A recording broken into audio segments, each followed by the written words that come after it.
Hello, guys, and welcome to tonight's episode. It's your host, Grace Ronke Adegoke.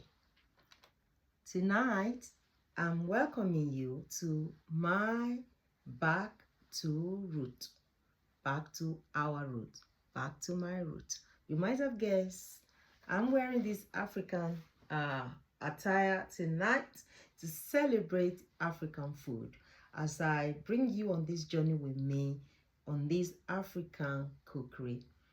Again, it's about going back to our root. This is a show that connects us to the arts of Africa, our food, our culture, and wellness. This episode will explore incredible richness of traditional African cuisine, foods that are naturally fresh and clean, unprocessed, and full of life-giving fiber. For generations, our ancestors have nourished themselves with what the land provided them. The wholesome ingredients, pure flavors, and cooking methods that are so simple but supported their strength, their longevity, and their community. Today, I'm bringing you that wisdom. I'm bringing it back to this table tonight. So, we're going to uncover not just what we eat, but how it matters and why it matters, the science behind it, the stories, and the soul behind African food. Because when we return to our roots, we don't just rediscover our heritage, we rediscover our health. So let's learn, let's cook, and let's celebrate the power of African food together. Today, you might have guessed what I'm cooking because it's right here in front of me. I'm prepping one of my all-time favorite vegetables, okra. This is okra. In some places, they call it okra. In Africa, where I grew up, we call it okra. And in some other parts of the world, they call it lady finger. Maybe the finger of the lady is like that, pointed at the end. Maybe. So, growing up, I watched my grandmother cook okra almost every day. Our kitchen was always full of warmth and love and amazing aromas. And I think that's surely where I caught the cooking bug.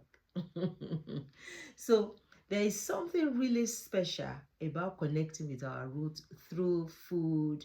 It's not just about nourishment, it's about the culture, it's about story, it's about memory and family units.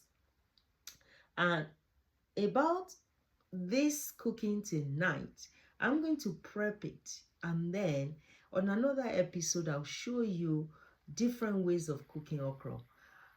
But tonight it's not just about the okra, it's about another vegetable, kale.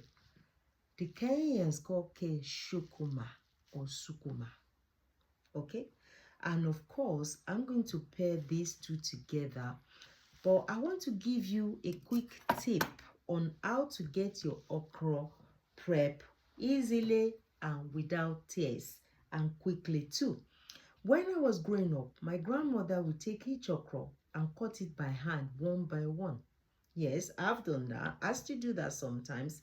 But let me just show you quickly the best way, well, easier and faster way of eating your okra, eating your cake and have it. Basically, eating your okra quicker and faster. So, but you must have a very sharp knife. Normally, I use a green for my vegetable. This has been washed and it's just cooking for me. So, this is the sharpest knife right now. I have a Chinese cleaver in there, but it's not as sharp as this. Normally, you want it to be a very big knife that can cover a lot of space. Look at how much that is covering. So if you are very good with the knife skill, you can pile up a few of these okra together like that. Just put a few on. If you're watching this on a platform where there is no video, well, you can either use your imagination or click onto my other videos, mostly on YouTube, for the full video to watch what I'm trying to explain. However, if you get the okras and line them up together, you know what they call top and tail. Usually top and tail means you cut the ends off like that, you top it off and like that. Okay, so you don't have to do it one by one. You bring a few together and you just go down with a sharp knife and it's done. That's it. So this can go in the compost. Nothing is wasted. So you bring your okra together and you literally just cut it twice. It doesn't matter how long or how big the okras are, you've cut it. Okay, so I'm going to demonstrate the shukuma or the kale. This is the curly kale right here. Now, something is very, very important. The stalk of the kale is also very edible. I don't throw them away. I don't waste them. So basically, in the same way as you've aligned your okra together, bring your kale together like that. You can roughly chop your kale or tear it with hands, but because the stalk is still in the middle of it, it's a very big chunky stalk, so it might be difficult to do that. However, because I'm going to also cook this in a food processor, it doesn't need fine chopping or anything. Okay, that's quite a lot of chopping it down. And what we need is this particular gadget right here, the food processor right here is stuck to the table. Okay, I just move that around so you can see what I'm doing right here. There we go. So your machine is ready, it's right there. I most of the time will put the kale in first because it's the harder one, and you can either get it going first and then add the okra, or add them both at the same time, because what you really want to achieve is to roughly chop both of them, you know. So but because your kale is in the bottom layer of the blender or the food processor, is going to get done first anyway. So put your lid on and then just switch it on. Okay, if I can switch it on, it's already plugged in. Okay, one moment. It's plugged in and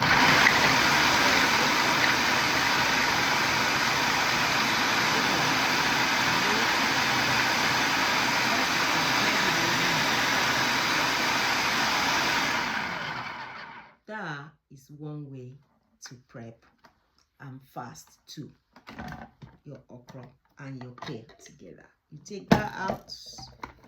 Of course, it's all nicely done. Every now and then you will have a couple of that is not well blended, but this is what you are expecting from your okra. So as I said, on another episode, I'm going to show you how you cook the okra. Okay, so don't forget, from this to this, that is what we are aiming for. And you can also cook this or just tear it up with your finger. It's all good. It's going to get eaten up anyway when you pair it up with a dish. So, but what I want to show you today is, when I'm ready to cook this, I'm going to cook it in just sea salt. Okay, I might put some other condiment like iru. Iru is a fermented beans that is used in cooking traditional dishes like this. But for the purpose of this, I'm just cooking this in sea salt, and it's equally delicious. So let's go through some benefits of this okra. Okra is naturally rich in fiber, which supports your healthy digestion. It helps also to stabilize your blood sugar. It is also packed with vitamin C, vitamin K, folate, and some amazing antioxidants that help us to fight inflammation and diseases. So when you now add kale into the mix, this gives an extra boost of the fiber, of the A and C and K vitamins as well. And iron. All of your green leafy vegetables are very rich in iron. So if you're anemic, or you're feeling tired or fatigued, iron is a good thing to go for. Of course, seek the advice of your doctor or your healthcare practitioner. This also supports your bone health, your immunity, and overall wellness, basically. So, and also cooking them in sea salt, lightly in the sea salt, preserves most of the nutrients in this vegetable and making the vegetable tender, delicious, and easy to enjoy. So here is a quick nutritional snapshot of what we got here. If you take your measuring cup and you measure 1 cup of okra and 1 cup of kale, this is what you are going to get just from 1 cup. You're going to get just about 80 calories from those two combined. And of course, your fiber, about 8 grams of fiber. Most people don't eat near enough fiber at all. Imagine if you have 8 grams in this vegetable and you pair it up with whole grains or some other African traditional high fiber roots like yam, sweet potato, cassava, and things like that. So you are pushing up the fiber content, which is great. And of course, there's still some element of protein, about 4 grams of protein, 400% of your daily requirement or recommended intake of vitamin A you get in this. Isn't that amazing? And also your vitamin C, you get 60% of them, folate 20%, your calcium 15%, your iron 15%.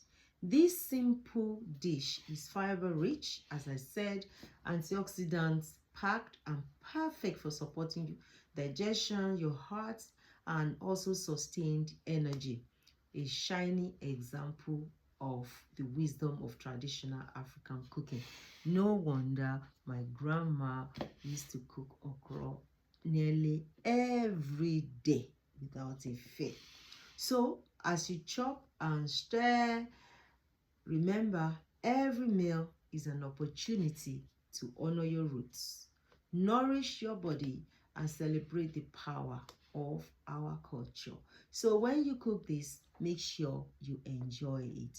So thank you so much for joining me on this journey back to our roots. This is the first of this series, and I hope today's episode has inspired you to explore the richness and the wellness benefit of African food, fresh, wholesome, and full of life. So if you enjoyed this episode, please make sure you share it.